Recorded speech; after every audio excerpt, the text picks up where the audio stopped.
Master Chief is back. That's right, John 117 is dropping into Zeta Halo, and we're dropping in to the Halo Infinite multiplayer and campaign review for accessibility.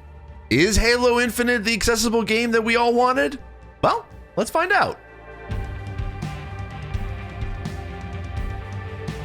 Before I begin this video, I want to encourage you to hit that subscribe button. It'll really help this channel out and be able to make sure that I can be able to keep doing these reviews and previews and all bunch of some fun and dumb videos on this channel. I would really mean it. And if you also like this video at the end, click the like button. I would really appreciate it. Hi, I'm Steve Saylor. I'm blind. And if you're wondering how I'm able to play video games if I'm blind, if you take a look at the video here, if the video is not there, click the link in the description down below to see exactly what I see when I'm playing video games. So yes, we're going to be talking about the Halo Infinite campaign and multiplayer today for accessibility.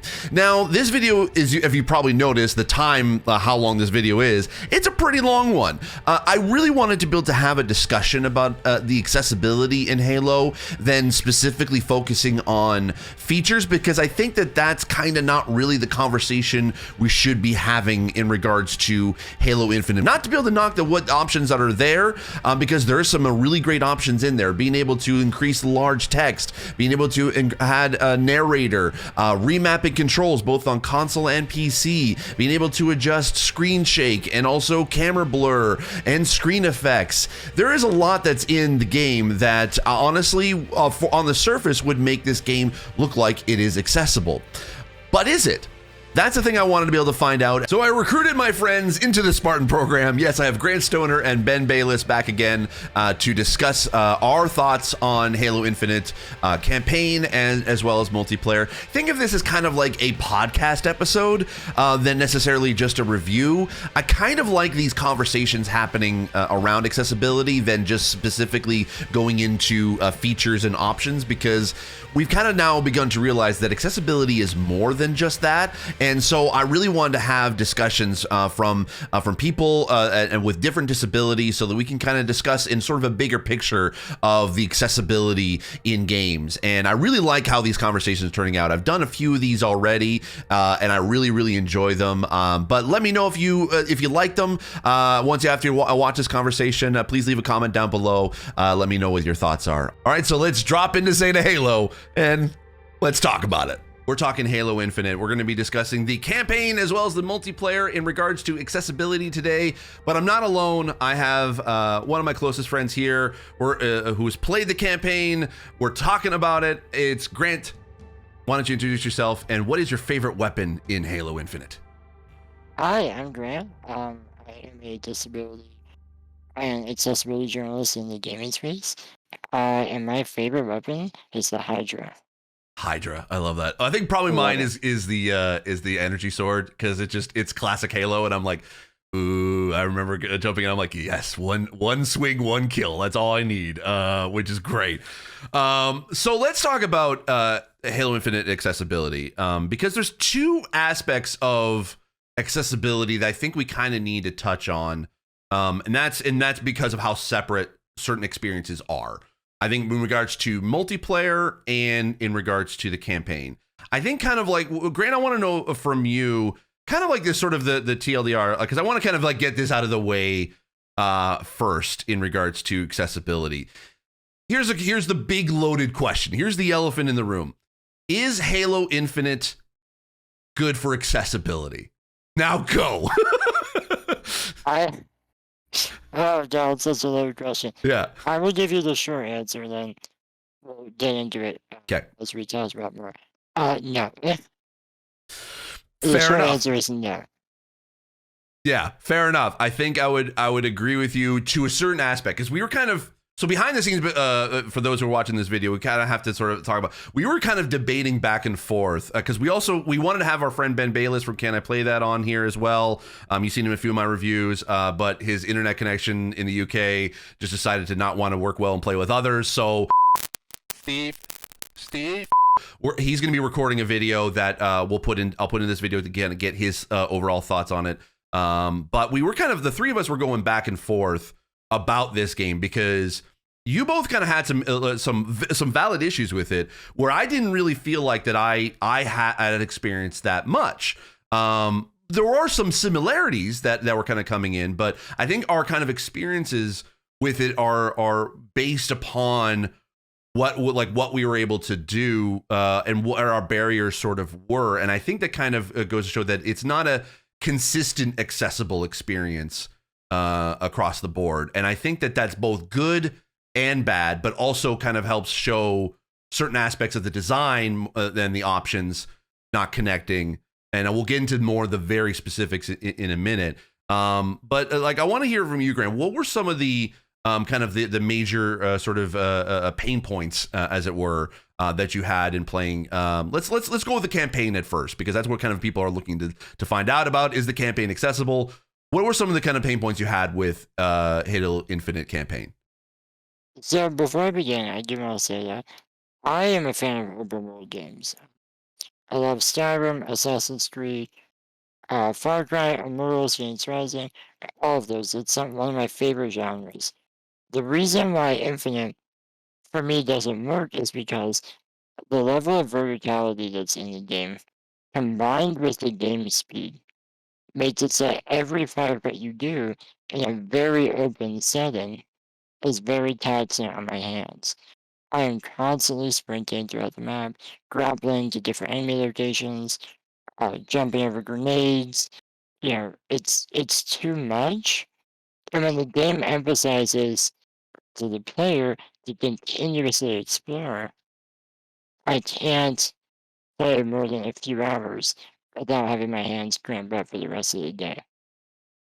Now, is that in regards to just how the controls are remapped, or is it like the amount of controls or the keys that you have to be able to hit all the time, or is it in regards to just kind of like the traversal aspect, not only just in combat but just in the exploration? Like, what was it specifically for you that kind of like caused essentially like your hands to kind of to cramp up after a couple hours?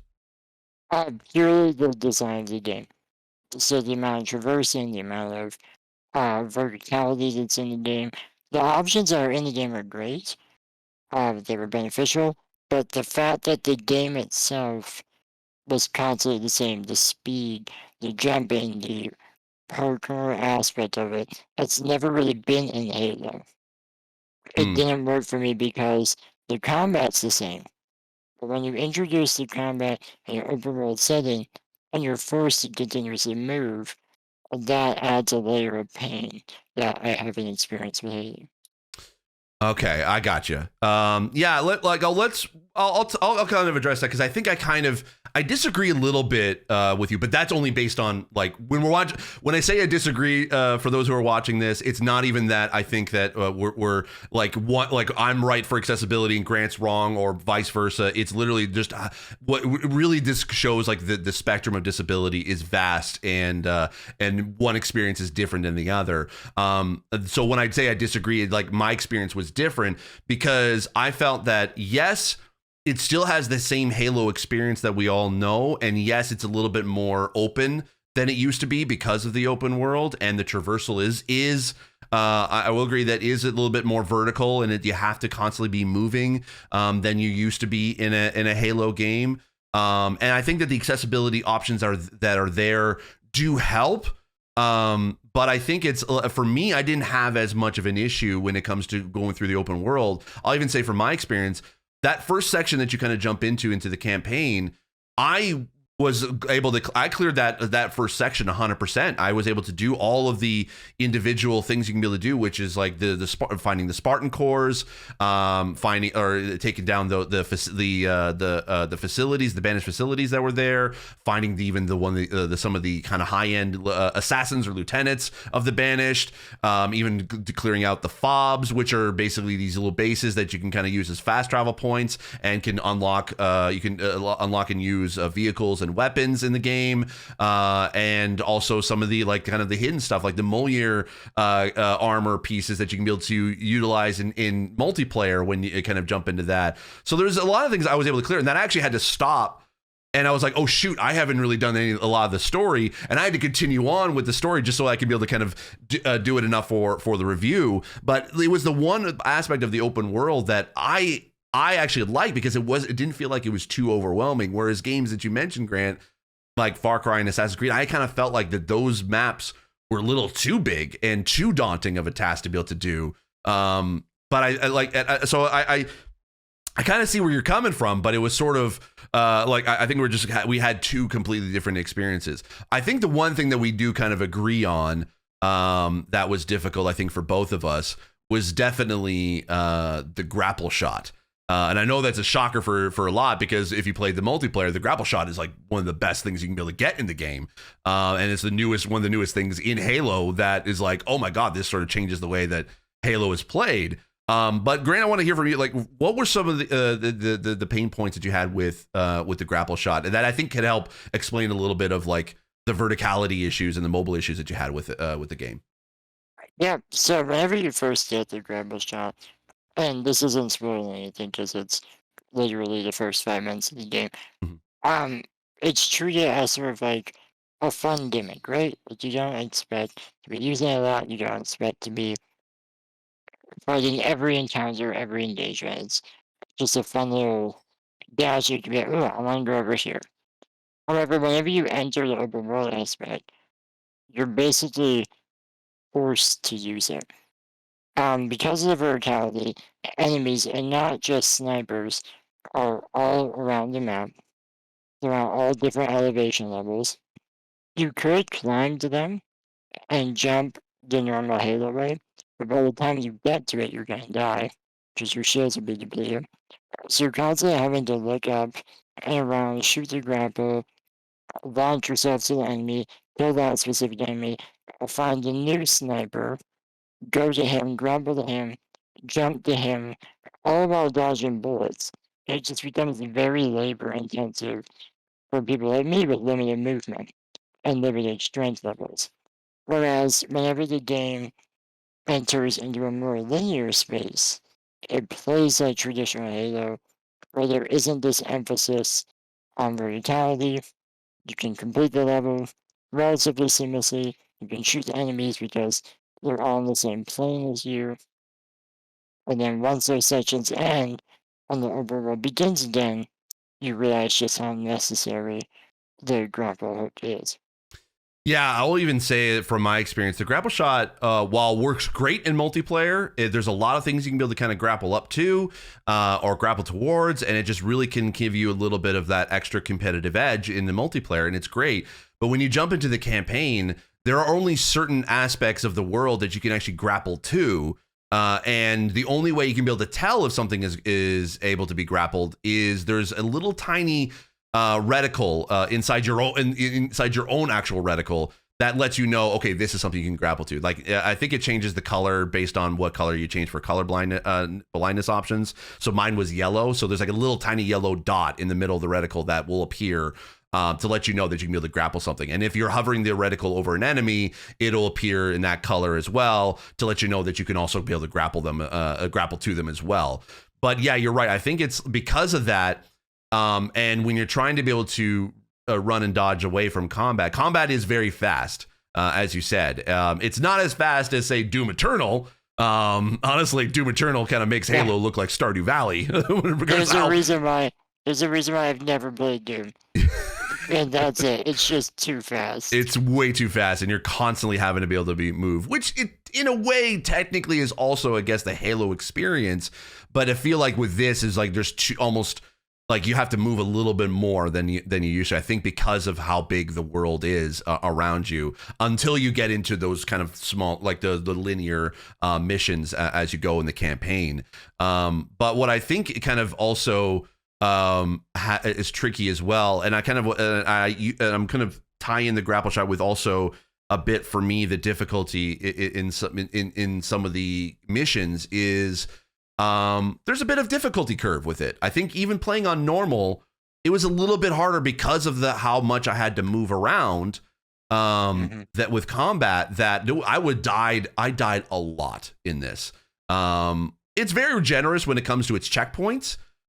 which is great, including even if you get into a boss fight and there's a certain aspect of the boss fight that you get past that if you keep dying at a certain point, then it will jump you to a specific checkpoint within the boss battle, which is nice. So kind of like kind of helps you in the progression forward, so you're not having to restart the battle every single time. But there was kind of tying into the grapple shot. There's one particular boss. It's not mild spoilers, but there's one that has a hammer. And that hammer is deadly in multiplayer. But when you're having to be able to go up against a boss that has a hammer, it's like the area that you're in, you can't sprint out of the way. You can barely, you can't dodge out of the way. And it's like that hammer has a very massive area of effect that if you're in anywhere close to him, it's like one slam and you're dead.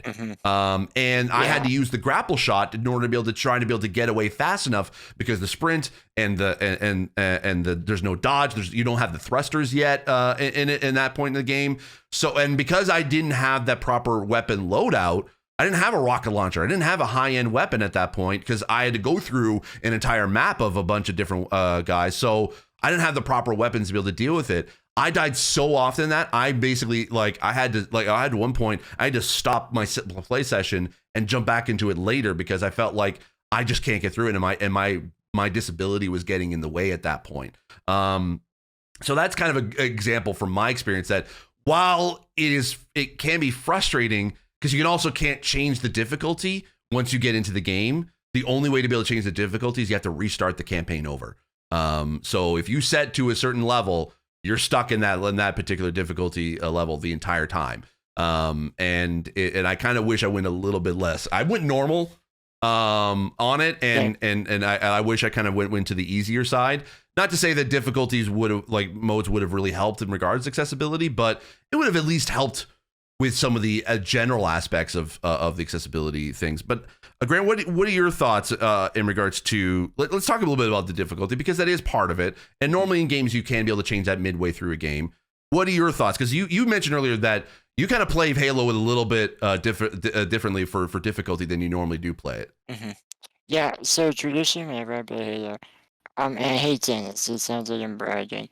Like I have a gamer streak, right, or something.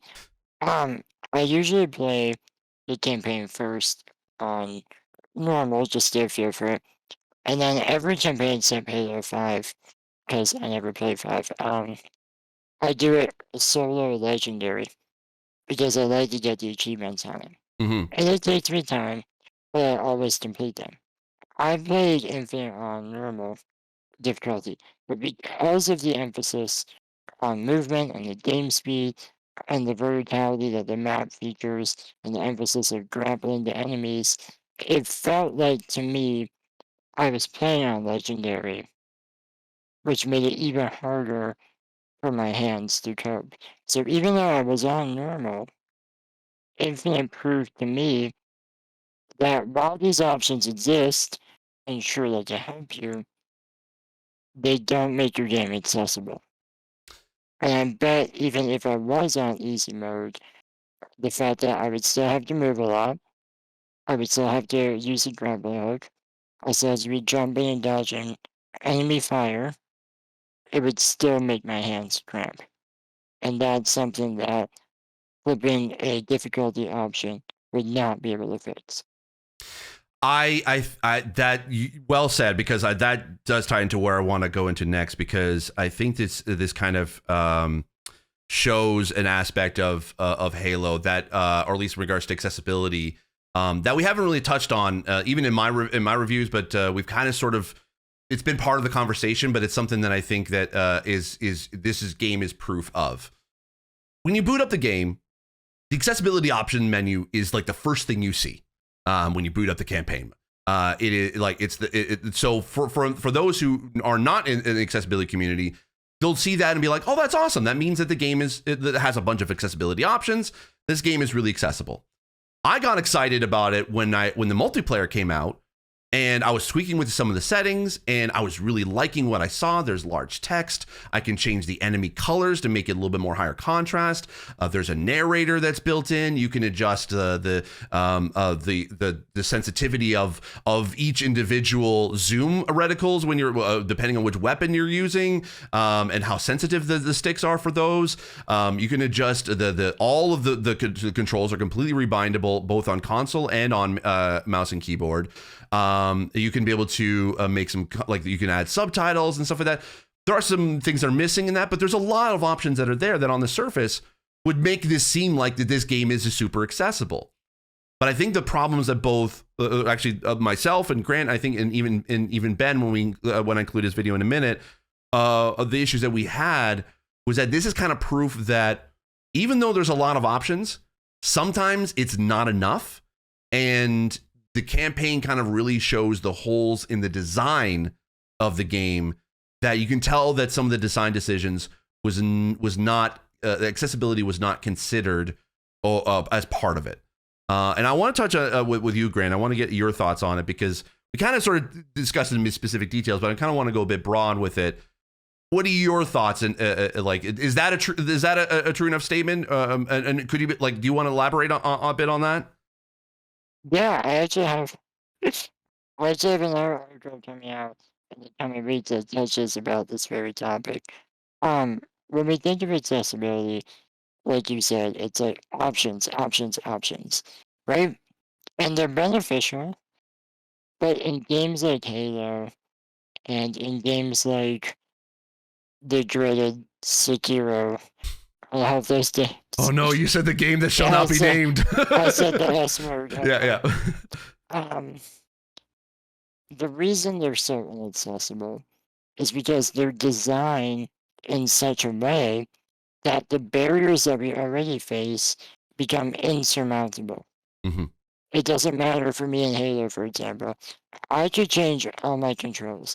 I've been able to do that since Halo released on PC with the Master Chief Collection. It's never been an issue for me. I can change the difficulty if I wanted to. I can have auto sprint, auto climbing, so that whenever I reach a ledge, it automatically propels me up. But the fact that I'm continuously moving, the fact that I'm continuously grappling, dodging, jumping, that's baked into its design. And that's where accessibility needs to be looked at for future discussions. Yes, options work. They're essential. We don't want to get rid of them. Mm-hmm. But we as an industry need to move beyond this conversation. That options make your game accessible, because Halo is proof that it doesn't. Yeah. Options are definitely not enough in this case. And it's interesting too, because I mean, I played more of the multiplayer than both Grant and Ben has. And I will say, it's the most fun I've ever had in any multiplayer game ever. It's a blast. 100%. The detail that they put in, that the 343 put into the multiplayer, with the options that are there are great. The modes are awesome. Even the academy is something that actually is really great for accessibility. It gives you the ability to practice with all the different weapons, all the different items. You can even go up against bots that you can choose whether to increase or decrease the difficulty of. And before you even jump into any of of a multiplayer match with actual human beings. And I think in that sort of siloed experience, the accessibility options that are there in Halo really help. It's not perfect, but there's it's the most accessible time I've ever had in a multiplayer because of those options. But when you start kind of like opening up the world a bit and going into the campaign, those options aren't enough. And it really starts to show the holes that the design really kind of it really kind of puts a highlight on those accessibility holes, because of the design was not implemented with accessibility in mind. And it's not to say that 343 or Xbox or Microsoft are against accessibility and this is just a bad thing for accessibility. It's taking a step back for accessibility, because we don't know when in the process that they, like 343, decided to kind of make accessibility as part of their design. We can tell that it was definitely somewhere along the lines of the development process of this game, but it definitely was not part of the beginning of the process. And that's something that really helps project accessibility throughout the entire project. That would have really helped be able to make this game as the most accessible Halo game we've ever would have had. Now, there could be a point in time that they would release updates that would make this a little bit more accessible. That's a possibility. And I think that with the how connected 343 is with the community, I would probably put actually money on it that is something that they will definitely improve over time. But I think in regards to the campaign, I think, yeah, Grant, you're right. It's like it really does kind of show that options are not enough in this case. It's still like, and Grant, I think you would agree with me. It's still fun to play. It's just the stuff that takes us out of it doesn't make it feel like we want to continue forward. Is that a good assessment? I mean, there's a reason I got so far in the campaign. It's because, like you said, it's fun. I'm enjoying it. I enjoy when Halo Infinite feels like Halo. Mm-hmm. Like, that's what I want in the game. But to get to those moments, I have to go through the inaccessible open world aspect of it. Yeah. So it really shows something about the entertainment value if I'm forcing myself to push through the pain just to get to the fun Halo parts. Grant, Steve? Okay, I think I'm here. Technical issues are done. I'm back. Kind of. I mean, not in the present with you two, but I'm here. Hi. So, I'm Ben Bayliss, editor-in-chief at colorplaynout.com, and for the last few weeks I've been playing Halo Infinite single-player campaign as well as the open beta multiplayer portion of Halo Infinite, and boy, do I have some thoughts. So, first of all, I want to talk about subtitles, and then I'm going to talk about a tiny bit about the HUD and the UI, the directionality, and the open world traversal. So let's start with subtitles quickly. With the subtitles, they're good, but they're also not good. Let's start with the good. The good is that you can choose to have story-focused subtitles that tells you everything you want to know from the main dialogue.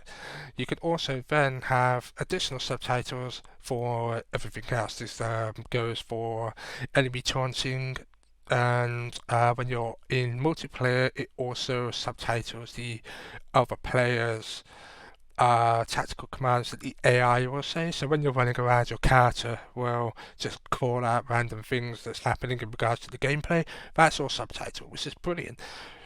But when you're playing the single player campaign, you have the subtitles and you have the speaker labels, which is brilliant, and you can also have a background box with an opacity slider. The slider doesn't let you freely choose as much as most games do, but you do have a number of set presets to choose from on a slider, if that makes sense.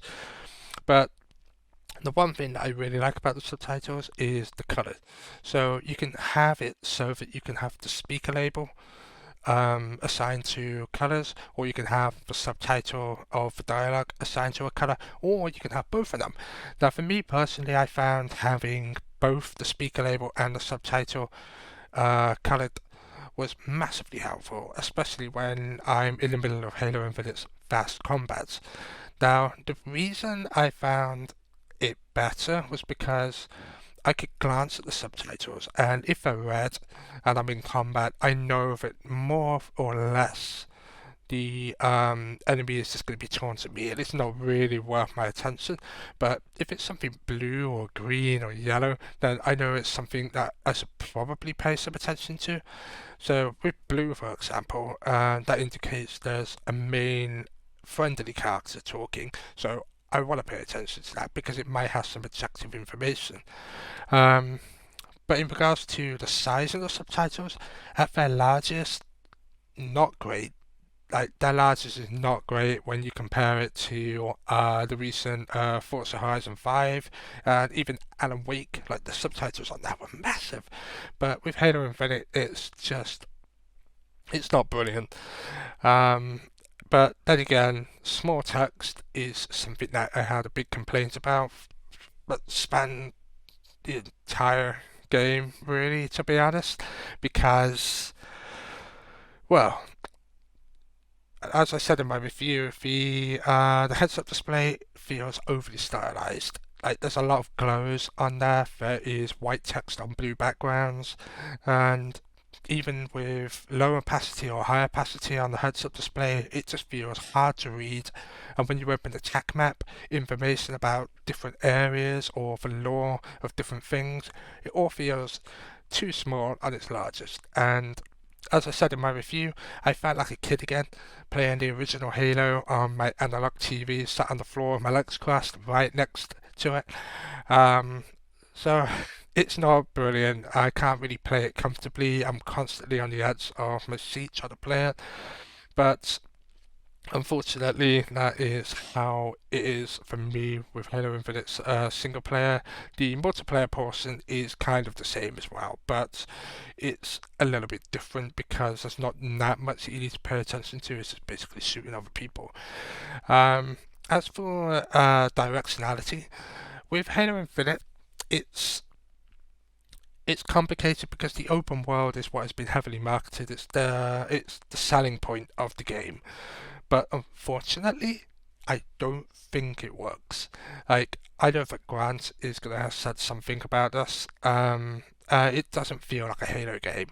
A Halo game, you're used to everything being contained, but in Halo Infinite, everything is so open and fast, and trying to get from point A to point B is tiring, and by the time you get to your point you want to get to, you're knackered and you don't want to engage in combat. What I have found myself doing is traveling from point A to point B, like getting to my destination, saving the game, pausing it, and then closing it and then returning to it later thanks to quick resume. So that's been really handy. But it's just the open world is so large that when it comes to combat, I have complications with it because there are basically three forms of directionality that are available that I've figured out anyway. The first is the directly damage indicator wheel that pops up. It lets you know where the damage is coming from roughly, so that's handy. The other thing is following enemies' lasers and bullet tracers back to their rough location, but because I'm so focused on the enemies that are right next to me, like trying to also pinpoint snipers and RPGs that are on the cliff sides, like miles away, it feels like there's too much for me to focus on. And the other thing is in the bottom left corner, you have what isn't a mini-map because it doesn't have any landmarks or objectives really. It's like a military style sonar radar thing, and it basically pulsates like every second or so, and every pulsation is our word. Every time it pulses, you see like red dots for the enemies, blue dots for your allies, but it doesn't really give you that much information. At least not for me anyway, especially when I'm so focused on everything that's going on and the fact that that little sonar thing is so tiny and out of the way. So yeah, that's all of that comes together and makes for a confusing experience. And on top of that, because there's so many places that enemies can hide, it's just, I feel like I'm playing hide and seek with everyone.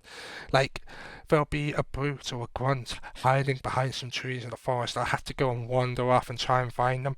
The subtitles are saying that there's an enemy nearby taunting me, saying like, let's kill the Spartan, but I can't find them. And then I find out that one of them's on top of a mountain and there's two more that are hiding down the other side of a hill. And it's just, it feels too much, and it doesn't feel like the Halo experience that I want. But then that brings me to the point of multiplayer. For me, I think I'm pretty much in the same ballpark as Steve and Grant here, but multiplayer feels very much like a Halo experience. So everything is so contained Like, you don't have to worry about wandering off into the wrong direction or trying to find enemies in a certain direction because everybody is there. You can just go one, you can throw a stone, and there's going to be some form of combat happening with other players. And that's what I like about it. It feels like Halo in the multiplayer moments. But for me, the single player doesn't feel great. And it's unfortunate because I was looking forward to jumping back into a Halo game, especially with all of the recent achievements from Xbox with accessibility.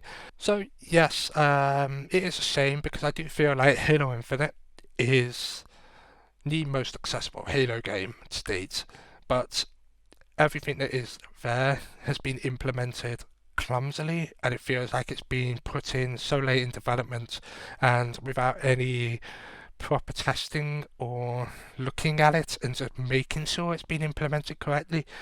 And it is a shame because it's a lot more accessible from previous Halo games, but it's just not brilliant. So I'm going to throw it back to you, Stephen Grant. So thank you very much for having me. And again, I'm sorry that I can't be there, but I'm going to cut this transmission from my dark room of darkness and festiveness. Thanks. Oh, and also, if you want to follow me on Twitter, it's Ben_Bayliss. You can check my review out on colorplaynut.com. Thanks. Bye. Yeah, I think it kind of pretty much sums it up there. It's like I love Halo. Like Halo is a franchise. I think both you and I, we both love Halo. It's a great, Yes, 100%. it's an amazing franchise, and like Bungie and 343, what they did for the for Xbox is like, it can't be overstated that this game is a great game. There's the story even that we haven't even touched on is compelling. It can be a little bit daunting for new players of the franchise, but there's enough there that I think it's like it like when you really start to kind of focus in on it, it's great. It's just the specific new things that they've added in to try to be able to move Halo forward. Unfortunately, was not accessible in the design process of it. It's not to say that it can't be fixed in the future. Who knows? Could be tweaked a little bit. Could some options, like maybe having a game speed option could be a thing that could help. Like there are in so many other games that actually come out this year.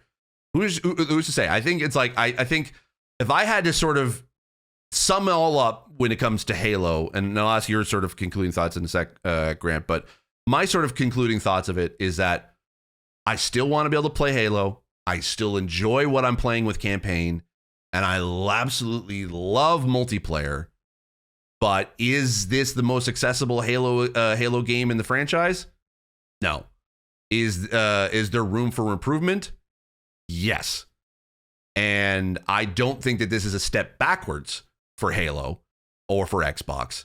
I just think it just accessibility wasn't wasn't part of the design like it wasn't added in time for Halo to Halo Infinite to be the game that we had hoped it would be based on Xbox's own push for accessibility.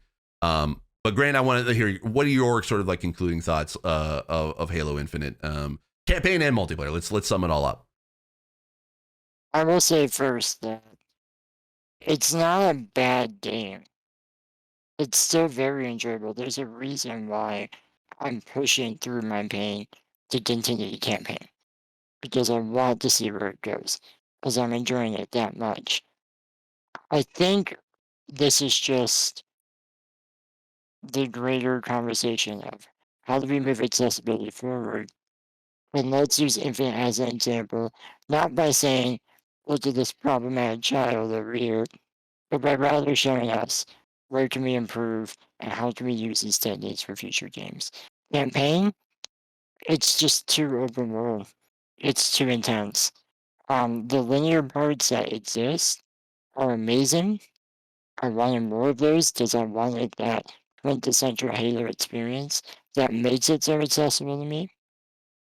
Multiplayer isn't great because there's so much room for choice in multiplayer. Mm-hmm. I don't need to be upfront like I do in the campaign. I can sit back, I can snipe, I can focus on objectives, I can do all these different moves that are better for my skills. but campaign really forces you to face these barriers. And whenever you keep doing it over and over and over again, that's where it becomes an issue.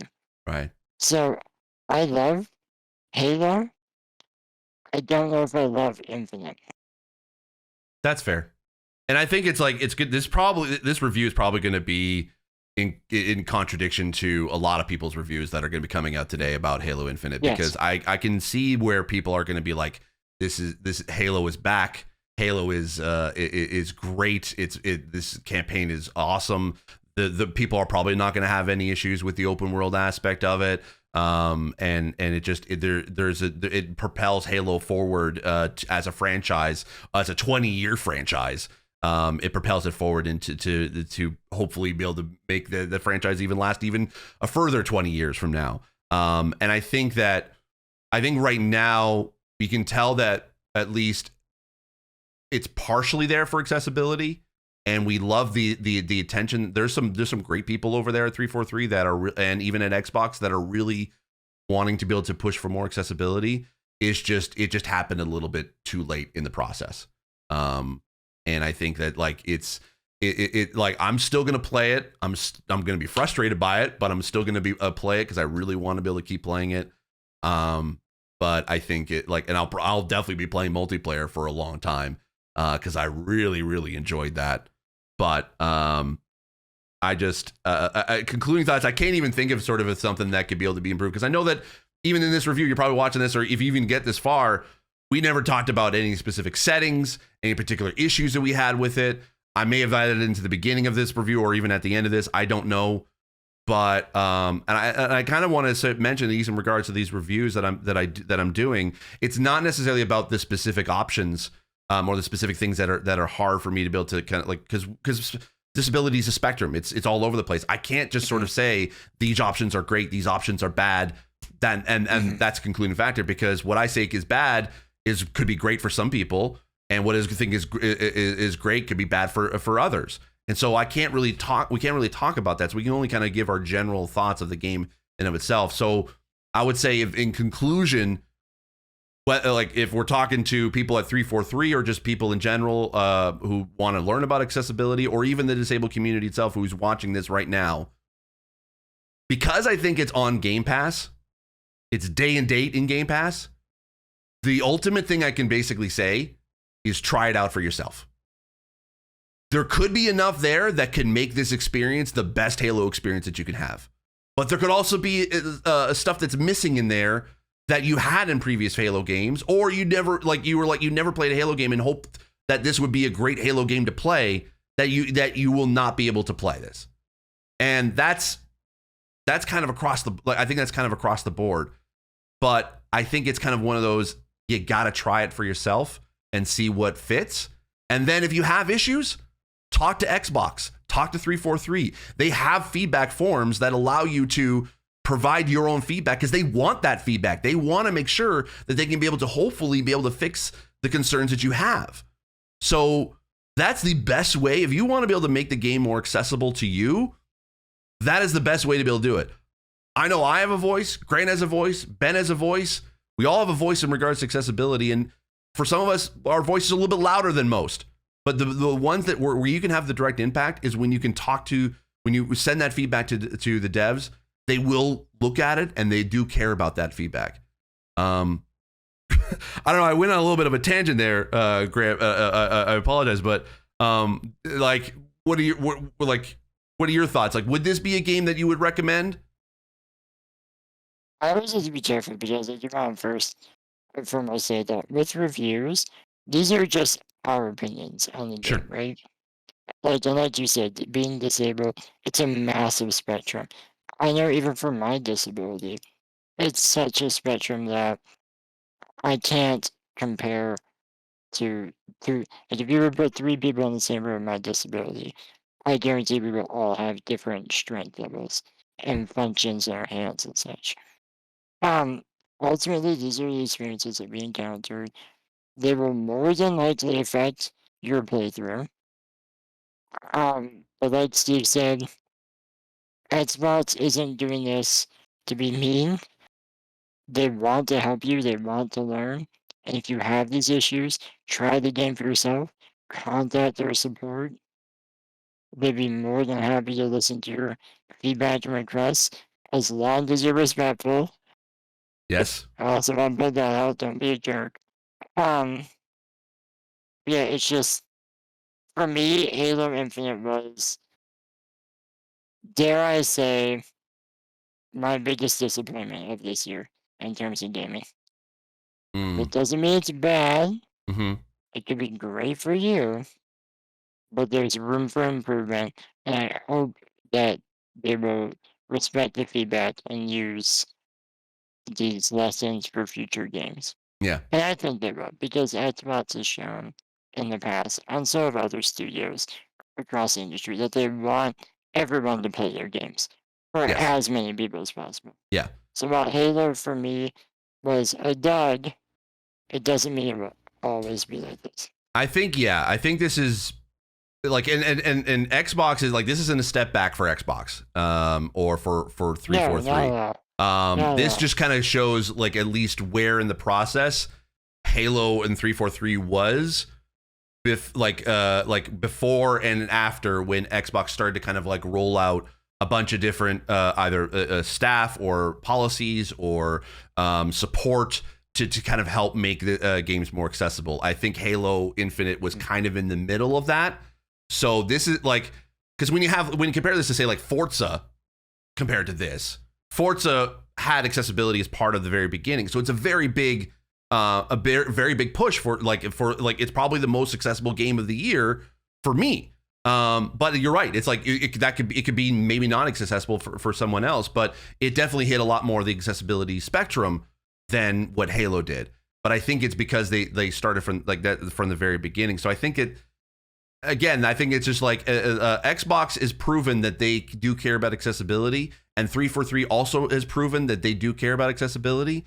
It's just in like how far along they were in the process, there wasn't much they could change at that point in order to be able to get the game out, at least without any delaying it even further.